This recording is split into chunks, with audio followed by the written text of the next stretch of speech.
Hi, welcome back to my channel. Today, we'll be discussing Touch Up by Guwol. Before we get started, there will be spoilers, so if you don't want to be spoiled in this manhwa, go ahead and click off now. No worries, I'll catch you next time. For those of you who decide to stick around, let's go over some content warnings and get ready, this is a long one. There may be references to child abandonment, violence, gang activity, blood, death, adoption, suicidal ideation, dubcon, attempted suicide, kidnapping, power imbalance, obsession, attempted solicitation, sexual harassment, excessive drinking, mentions of theft, mentions of fraud, strangulation, suicide, PTSD, strained familial relationships, murder, self-deprecation, harassment, stalking, not between the main couple, torture, confinement, child neglect, coercion, mentions of bribery, corruption, mentions of drugs, mentions of drug use, domestic violence, child abuse, manipulation, implied negative perceptions of homelessness, classism, slut-shaming, mentions of divorce, mentions of cheating, not between the main couple, self-deprecation, commentary on weight, car accidents, hit and run, mentions of sex work,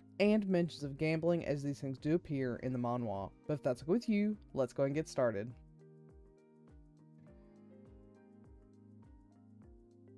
Sawol's name means April, and that's because he was found in April. Unfortunately, much of his life has been based on this moment, when he was abandoned outside of a tattoo shop, taken in by the owner, and then raised as his son until his sudden death. Sawol wants nothing more than to reunite with his adoptive father, even though that means ending his life. But he can never take that next step, so he continues to live and work as a tattoo artist in his late guardian's tattoo shop, situated in the back alleys of the red light district. His clientele includes all manner of gangsters and criminals, but Sawol was raised to hold his own, and as a man with nothing left to lose, he doesn't hesitate to put people in their place. One major source of Sawol's income comes from the illegal practice of tattooing over names. In this world, if a person has a soulmate out in the world, their name will appear somewhere on their body. Some people don't believe in the names or even care about soulmates, so they want to get them erased with a tattoo. Or they want to get names added to their bodies to trick people. It's good money, but it brings in some of the most dangerous people into Sawol's shop. Sawol is getting ready to drop this aspect of his business when he's approached by Seong Wonjae. Sawol wants to tell this guy to fuck off, but Wonjae is oddly persistent. He claims Sawol is his destiny, but the name he wants covered up isn't Sawol's. It's an uncomfortable situation, but Sawol can't bring himself to turn this man away. Is there destiny beyond the names, and is Wonjae worth all the trouble he brings to Sawol's doorstep?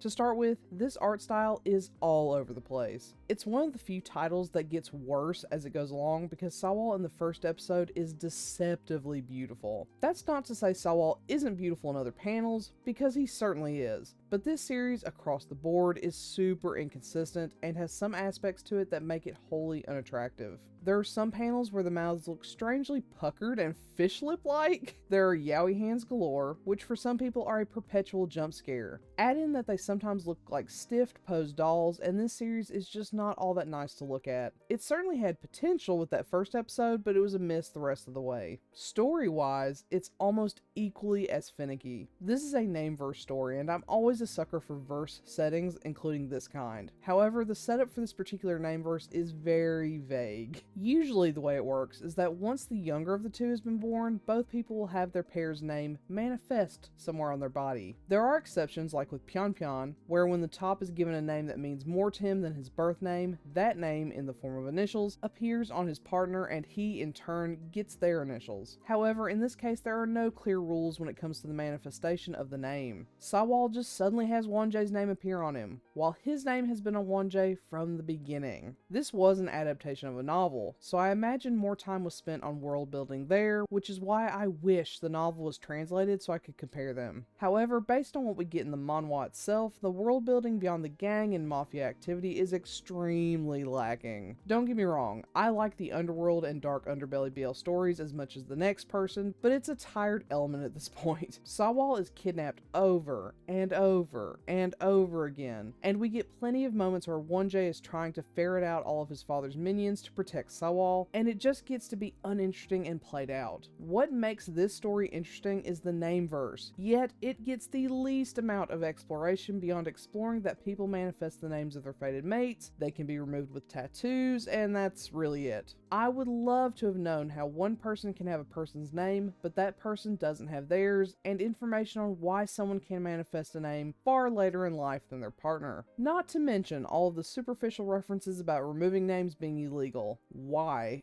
It makes no sense that the most interesting element of your run-of-the-mill gangster mafia BL would be so underexplored, but it is. Before I close out this review, I do want to briefly discuss pacing. While this is considered long since it's over 30 episodes, at least in the context of my categorization, it's relatively short because of what it's trying to accomplish. Sawol's and Wonjae's relationship starts out very vitriolic, and once they start routinely seeing each other because of Wonjae's incessant pestering, Sawol is then repeatedly kidnapped, beaten, and harassed through various schemes related to Wonjae. They're horrible and scary moments, but they're brushed over within an episode or two, with Wonjae swooping in to rescue Sawol, and then they move on. It's wholly unbelievable, and definitely feels like the ones adapting this were rushed to pack in a much more dynamic and intense thriller-esque story into the 48 episode manhwa this ended up being. Sawol is quite resilient, but I can't imagine anyone being tortured in the way he has so many times, only to just move on and continue falling for Wonjae.